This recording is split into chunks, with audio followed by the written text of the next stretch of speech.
오늘도 주의 전에 올라오신 여러분을 주님의 이름으로 환영하고 축복을 드립니다. 예수님께서 자신의 고향인 나사렛을 방문할 때 일입니다. 예수님은 유대인들의 관례에 따라서 회당에 예배하기 위해서 나아가게 되었고 그곳에서 하나님의 말씀을 전하게 됩니다. 그런데 예수님의 말씀이 심상치 않습니다. 고향 사람들이 모두가 놀랍니다. 하나님의 말씀을 너무나도 쉽고 명쾌하게 이야기하니까 여기에 더해서 말씀의 권위와 능력과 하늘의 지혜가 흘러 넘치니까 사람들은 깜짝 놀랍니다. 고향 사람들은 예전에 알고 있었던 예수님의 모습이 아니라 당시의 랍비보다 더 권위 있는 능력의 말씀을 전하는 그 모습을 보면서 이구동성으로 말합니다. 이 사람의 이 지혜와 이런 능력이 어디에서 났느냐라고 말입니다. 만약에 여러분 중에, 여러분의 자녀 중에 한 자녀가 외국에 출타를 했습니다. 그 열심히 공부를 해서 훌륭한 사람이 되었습니다. 참으로 귀한 사람이 되었습니다. 그리고 다시금 고향 땅으로 돌아오게 된다면 여러분 그 사람을, 그 자녀를 어떻게 대하겠습니까? 격려하고 위로하고 기뻐하면서 지지해 줄 것입니다. 너무나도 당연한 것이지 않습니까? 참 훌륭하게 자라났구나. 이렇게 훌륭하게 자라나서 고향 땅으로 올 수 있어서 참 너를 축복한다. 더 잘 되기를 원한다. 이러한 말을 하는 것은 인지상정입니다. 그런데요, 이 예수님의 고향 사람들은 그렇게 하지 않았습니다. 예수님의 모습에 놀랐습니다만 그들은 예수님을 비방하고 비난했습니다. 아니, 저 친구 옛날엔 저런 친구가 아니었는데 어떻게 저런 지혜와 능력이 있단 말이야? 아니, 저것은 분명히 미쳐서 그런 것이다. 심지어는 예수님의 과거의 집안까지 들먹입니다. 예수는 목수의 아들이 아니냐? 그 어머니는 마리아고 그 형제들은 야고보, 요셉, 시몬, 유다가 아니냐? 이 집안은 원래 우리 집안보다 훨씬 더 못한 집안인데 그 못한 집안에서 어떻게 저런 사람들이 나올 수 있어? 이것은 미친 것 아니고는 그렇게 할 수 없어. 고향 사람들은 이해할 수가 없습니다. 어떻게 예수가 이런 지혜와 능력의 말씀을 전하는지 도대체 이해할 수 없습니다. 그가 배운 것도 아니고 가문도 별 볼 일 없는데 어떻게 저럴 수 있는가? 분명히 저 사람은 미쳤다라고 판단합니다. 마을 사람들은 예수의 모습을 보면서 너무나 낯설었습니다. 어떤 사람은 예수님의 달라진 모습을 보면서 열등감에 사로잡힙니다. 이런 복잡한 심정으로 예수님을 바라보고 있었습니다. 이런 복잡한 마음에 더 기름을 붓는 사건이 발생했으니 그것은 다름 아닌 바리새인들의 선동이었습니다. 바리새인들은 예수님이 가는 곳마다 따라다니면서 선동합니다. 예수님이 귀신에 들렸다라고 말입니다. 이 소리가 고향 사람들에게 혼란을 가중시켰고 결과적으로 예수님을 바라보는데 부정적으로 예수님을 바라보게 했단 말입니다. 그 결과 어떻게 되었습니까? 고향 사람들은 예수님을 거부했습니다. 예수님을 배척했습니다. 그러나 예수님은 이렇게 말씀하시면서 고향을 떠나시게 됩니다. 선지자가 자기 고향과 자기 집 외에서는 존경을 받지 않음이 없느니라. 무슨 말입니까? 모든 곳에서 인정받는 예언자라 할지라도 자기 고향과 집안에서는 존경을 받지 못한다. 나 지금 존경받지 못하고 이 말에서 떠날 수밖에 없다라고 말씀하고 계십니다. 여러분, 예수님은 고향 땅에서 존경을 받지 못한 채 쫓겨나는 신세가 되었습니다. 아무리 위대한 하나님의 말씀을 선포해도, 아무리 하나님의 능력 있는 말씀을 선포해도, 아무리 하나님의 능력의 역사로 치유를 해도, 엄청난 하늘의 지혜를 선포해도 고향 사람들은 받아들이지 않습니다. 그들의 뇌 속에는 여전히 예전의 과거의 예수님의 모습이 자리매김하고 있기 때문입니다. 얼마나 비극적인 일입니까? 예전에 가졌던 과거의 예수님에 대한 편견으로 말미암아 현재 자신들 앞에 서 있는 하나님의 아들 되시는 예수 그리스도를 맞이할 수 없는 그들의 모습, 도리어 그를 비난하고 비방하는 그들의 모습, 너무나 안타까울 수밖에 없습니다. 그런데 여러분, 우리도 이럴 수 있다는 사실입니다. 우리도 이럴 수 있어요. 예수님을 가장 잘 아는 사람들은 예수님께서 어렸을 때부터 자라난 그 모습을 본 사람들입니다. 하지만 그들은 예수님의 말씀을 듣고 능력을 보고서도 예수님을 배척했습니다. 그들에게 중요한 것은 하나님의 말씀이 아닙니다. 하나님의 능력이 아닙니다. 그들의 관심사는 예수님의 신분이었습니다. 우리도 고향 사람들처럼 어렸을 적부터 부모님이 태중에 있을 때부터 예수님을 믿었던 자녀들은 예수님에 대한 이야기를 계속해 듣습니다. 매일매일 하나님의 말씀을 묵상하면서 말씀 속에 담겨진 예수님을 만나게 됩니다. 어렸을 때부터 목사님의 말씀을 듣고 또한 다른 사람의 하나님께 들려주시는 그 말씀을 들으면서 자라왔습니다. 예수님에 대해서 너무나 잘 알고 있습니다. 그런데 정작 예수님의 말씀을 듣고 예수님이 어떤 분인가는 너무나 잘 알고 있는데 우리의 삶의 자리 속에 그러한 예수님의 능력과 예수님의 지혜가 드러나지 않는다라는 것입니다. 예수님에 대한 지식은 있습니다만 주님께서 말씀하신 하나님 나라와 그 구원의 놀라운 역사에 함몰되지 못하고 있는 우리의 모습, 그래서 신앙생활하는 데 있어서 기쁨과 성령 충만함으로 나아가지 못하는 우리의 모습을 만날 때가 있습니다. 예수님에 대해서는 잘 아는데 그 예수님의 능력이 내 삶 속에 드러나지 않습니다. 예수님의 그 기쁨과 그 감격과 그 은혜가 내 삶 속에 드러나지 않는 것입니다. 이러한 나의 모습이 바로 예수님의 고향 사람들의 모습과 같습니다. 우리도 이럴 수 있습니다. 오늘 본문의 말씀이 있기 전에 예수님께서 천국에 대해 말씀하지 않습니까? 천국은 마치 밭에 감추인 보화다, 마치 좋은 진주를 구하는 장사다라고 말씀합니다. 이 말씀을 오늘 본문에 적용하게 되면 고향 사람들은 밭에 묻힌 보화, 극히 값진 진주를 보고서도 그 가치를 알아보지 못한다라는 거예요. 우리도 그럴 수 있습니다. 정말 우리 인생 속에 가장 값진 진주가 앞에 놓여 있음에도 불구하고 그분이 온 세상을 창조하시고 내 인생을 책임져 주시는 분임에도 불구하고 알아보지 못하는 것입니다. 여러분, 이 시간 내 자신을 돌아보시기 바랍니다. 인생의 가장 값진 보화, 극히 값진 진주가 바로 예수님에도 불구하고 내 삶을 통해서 이 귀한 가치를 깨닫지도 못하고 받아들이지도 못하고 그 능력을 사모하지도 못하는 우리의 마음은 없는지를 점검해 보아야 됩니다. 가장 귀한 가치를 발견했음에도 불구하고 이것을 버리고, 아니야, 세상에 더 좋은 것이 있어, 세상 속에 더 좋은 것이 있어, 내 마음의 욕심을 따라서 삶을 살고 있는 나의 모습은 없는지를 살펴보아야 됩니다. 우린 고향 사람들의 모습을 바라보면서 그 속에 내 모습이 있을 수 있음을 기억하고 그 고향 사람들을 반면교사 삼아서 주님께로 나아갈 수 있는 우리의 삶이 되어야 합니다. 그런데 여러분, 오늘 본문의 말씀을 유심히 살펴보게 되면 마지막에 또 다른 이야기가 하나 등장하는 것을 보게 됩니다. 58절 말씀인데요, 우리 58절 말씀을 같이 한번 읽어보겠습니다. 시작. 그들이 믿지 않음으로 말미암아 거기서 많은 능력을 행하지 아니하시니라. 그들이 믿지 않음으로 말미암아 거기서 많은 능력을 행하지 아니하니라. 많은 능력을 행하지 아니하였다. 여러분, 이 말씀은 예수님이 능력은 행하긴 했다라는 거예요. 하지만 많은 사람에게 그 능력이 나타나지 않았다라는 사실입니다. 다른 때보다도 많이 못했을 뿐이지 분명히 소수의 사람들에게는 예수님의 능력이 나타났다는 것입니다. 이 말은 예수님의 모습을 바라보면서 과거에 예수님은 저런 모습이었는데 어떻게 저렇게 능력과 지혜의 말씀을 전할 수 있어? 아니야 라고 예수님을 등진 사람들이 아니라 그럼에도 불구하고 예수님의 능력과 예수님의 지혜를 쫓아서 예수님에게로 나아갔던 사람, 몇 사람이 그곳에 있었다라는 사실입니다. 여러분, 이러한 소수의 사람은 과연 누구일까? 성경은 우리에게 자세히 말씀하지 않습니다. 아마도 이 사람들은 각자의 개인적인 사정이 있었을 것입니다.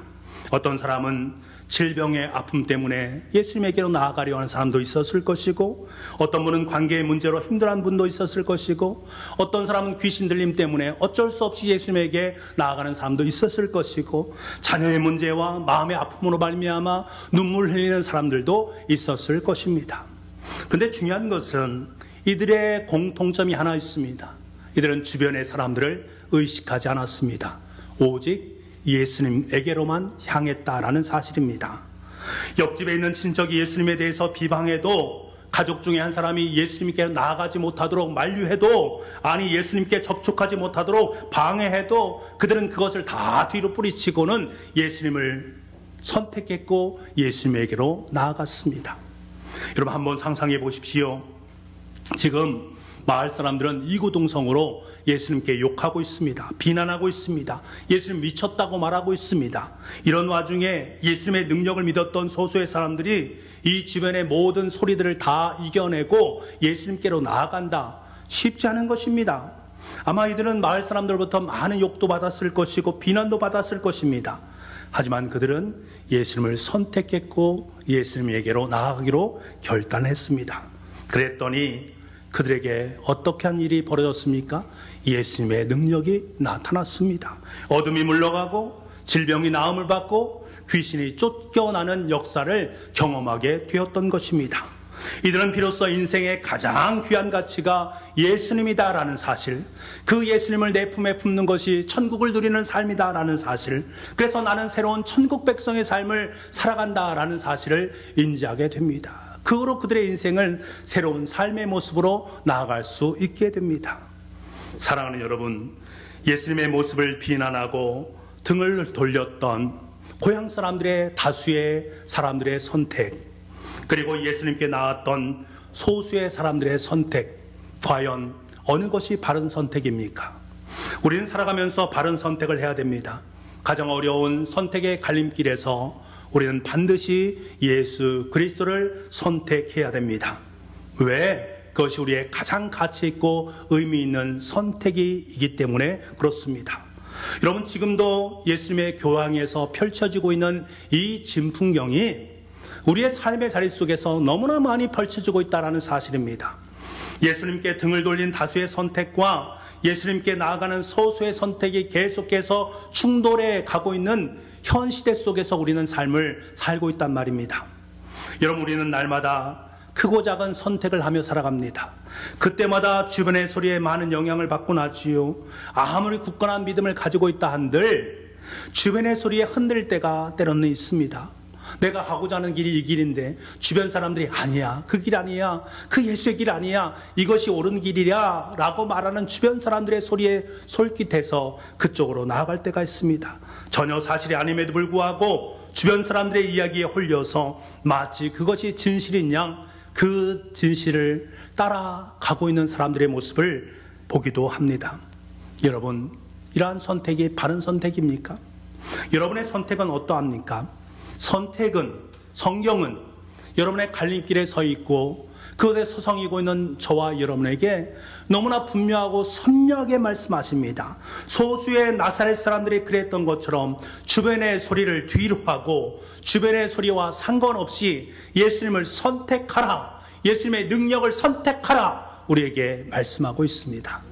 바라고 소망하는 것은 저와 여러분의 선택이 세상의 소리가 아닌 주님의 소리를 선택할 수 있기를 원합니다. 주님의 능력을 선택할 수 있기를 원합니다. 여러분, 주변 사람들이 말하는 것들이, 그들이 선택한 것들이 여러분의 인생을 책임져 줍니까? 주변 사람들이 말한 그것이, 주변 사람들이 진리라고 말했던 그 진리가 여러분의 인생을 책임져 주느냐 말입니다. 그들이 예수님을 선택하지 않음으로 말미암아 가진 가치 있는 보화를 상실했습니다. 하나님 나라 백성을 상실했습니다. 하늘 천국의 은혜를 상실했습니다. 주변에 주님의 능력, 그 능력을 다 상실해버렸습니다. 여러분, 그것이 여러분의 인생을 책임져 주느냐 말입니다. 얼마나 비극적입니까? 지금 내 곁에 가장 가치 있는 보화 천국이 임했음에도 불구하고 도리어 비난하고 정죄합니다. 여러분, 이것이 여러분의 인생을 책임져 주느냐는 거예요. 그럴 수 없다라는 사실입니다. 하지만 여러분, 예수 그리스도는 우리의 인생을 바꾸시고 우리의 인생을 책임져 주십니다. 예수님을 선택하고 예수님을 따르기만 하면 어떤 순간 속에서도 어떤 환경 속에 놓여 있다 할지라도 여러분을 선택에 대한 그 하나님의 책임지심은 지금도 여전히 유효하고 있다는 사실을 기억할 수 있기를 원합니다. 주변의 소리를 넘어서 예수님을 선택하고 담대히 나아갈 때에 주님께 여러분의 삶 속에 예수 그리스도의 참된 제자의 삶으로 살아갈 수 있는 능력을 베풀어 주십니다. 여러분, 어떤 경우에도 예수님을 따르는 여러분의 선택이 흔들리지 않기를 간절히 소망합니다. 묵묵히 예수 그리스도의 길을 선택하셔서 그 길을 걸어갈 수 있는 저와 여러분의 삶이 될 수 있기를 간절히 소망합니다. 그렇다면 왜 우리가 이 예수님의 길을 선택해야 되는가? 왜 우리는 예수님을 선택해야만 하는가 하는 문제입니다. 그것은 바로 나의 생명과 직결되어 있기 때문에 그렇습니다. 우리 가족의 생명, 우리 교회의 생명, 이 나라의 민족의 생명이 예수님께 달려있기 때문에 그렇습니다. 요한복음 8장 12절 말씀을 보시기 바랍니다. 요한복음 8장 12절 말씀입니다. 같이 읽겠습니다. 시작. 예수께서 또 말씀하여 이르시되 나는 세상의 빛이니 나를 따르는 자는 어둠에 다니지 아니하고 생명의 빛을 얻으리라. 나는 세상의 빛이니 나를 따르는 자는, 다시 말하면 나를 선택한 자는 어둠에 다니지 아니하고 무엇을? 생명의 빛을 얻으리라. 예수님을 선택한 사람에게 허락된 것은 생명의 빛입니다. 요한복음 11장 25절 말씀입니다. 예수께서 이르시되 나는 부활이요 생명이니 나를 믿는 자는 죽어도 살겠고. 나는 생명이니 나를 선택한 사람에게는 죽어도 사는 역사가 있게 되어진다라는 말씀입니다. 요한복음 6장 35절 말씀, 예수님께서 이르시되 나는 생명의 떡이니 내게 오는 자는 결코 줄이지 아니한다. 나는 생명의 떡이다. 나를 선택하게 되면 생명의 떡이 너의 삶 속에 주어지게 되어진다. 요한복음 20장 31절 말씀입니다. 오직 이것을 기록함은 너희로 예수께서 하나님의 아들 그리스도이심을 믿게 하려 함이요 또 너희로 믿고 그 이름을 힘입어 생명을 얻게 하려 함이니라. 예수 그리스도의 이름을 힘입어서 우리에게 주어지는 하나님의 놀라운 생명을 덧입게 되어진다. 우리가 예수님을 따르고 예수님이 가장 중요한 구문으로 선택하는 그 이유가 바로 여기에 있습니다. 하나님은 생명이시요 그 생명 되신 예수님께서 우리의 삶 속에 함께 하실 때 우리는 그 생명을 덧입는 인생이 되기 때문에 그렇습니다. 예수님을 믿고 따를 때만이 우리에게 생명이 주어지게 되어지고 새로운 생명의 삶을 살아갈 수 있습니다. 우리는 지금 사순절 절기를 보내고 있습니다. 사순절은 추웠던 겨울을 뒤로하고 이제 생동하고 약동하는 봄으로 나아가는 절기에 있는 시간입니다. 봄은 약동하는 생명을 상징하지요. 사순절이 봄철과 함께 우리에게 다가온다라는 것은 의미가 있는 내용입니다. 사순절 기간을 통해서 주님의 십자가를 묵상하고 그 십자가 속에 담겨져 있는 봄처럼 약동하는 생명, 그 생명을 우리가 발견하기를 원하시는 것이 바로 주님의 마음입니다. 사순절은 주님의 생명의 십자가를 묵상하고 그 생명의 십자가를 따라서 주님과 함께 기쁨으로 십자가의 행진, 생명의 십자가를 함께 짊어지고 주님의 길을 걸어가는 과정입니다. 하지만요, 세상 사람들은 이 위대한 역사에 함께 동참하지 않습니다. 마치 예수님의 고향 사람들처럼 십자가를 보면서 도리어 외면하고 도리어 비방하고 혐오하고 있습니다. 로마의 철학자 키케로는 십자가를 가장 잔인하고 무서운 죽음이다라고 표현했습니다. 그래서 로마법에는 아무나를 십자가에 못 박아 죽이지 않았습니다. 그만큼 잔인하고 끔찍한 죽음이기 때문입니다. 로마 시민들은 무슨 죄를 지어도 십자가를 짊어지지 않았습니다. 그래서 사람들은 혐오합니다. 십자가를 보기를 혐오하고 십자가를 짊어지기를 혐오합니다. 그런데 이 십자가 위에 예수님께서 달리셨습니다. 너무나도 잔인하고 끔찍해서 모두가 꺼려하는 그 십자가, 고향 사람들 예수님 만나기에 꺼려하는 것처럼 모든 사람들이 꺼려하는 그 십자가를 주님께서 짊어지셨습니다. 여러분, 여기에 십자가에 깊은 의미가 있습니다.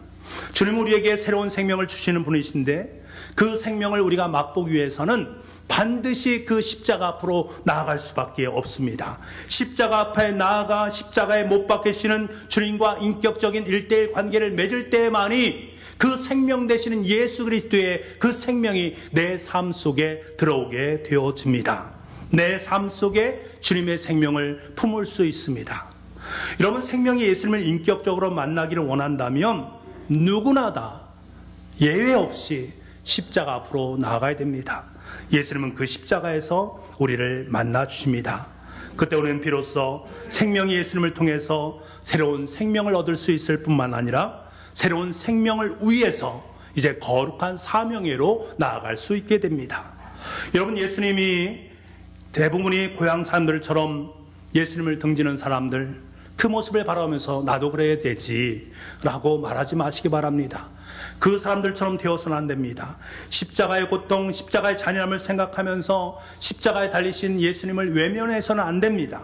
대부분의 고향 사람들이 예수님을 욕하고 미쳤다고 외면할 때에 그럼에도 불구하고 소수의 사람들이 예수님의 능력을 의지해서 그 능력을 경험했듯이 우리도 세상 사람들이 외면하고 질시하고 오해하면서 뒤로 하고 있는 예수 그리스도의 십자가, 그 십자가를 붙잡을 수 있고 그 십자가의 능력을 마음속에 품을 수 있는 우리가 되어야 됩니다.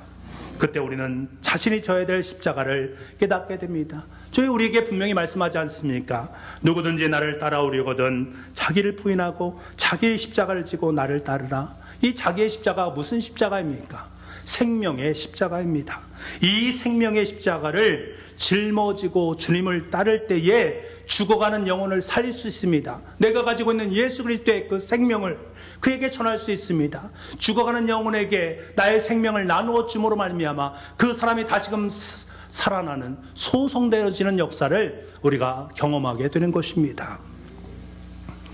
지난주에 넷플릭스에서 상영하는 영화 하나를 보았습니다.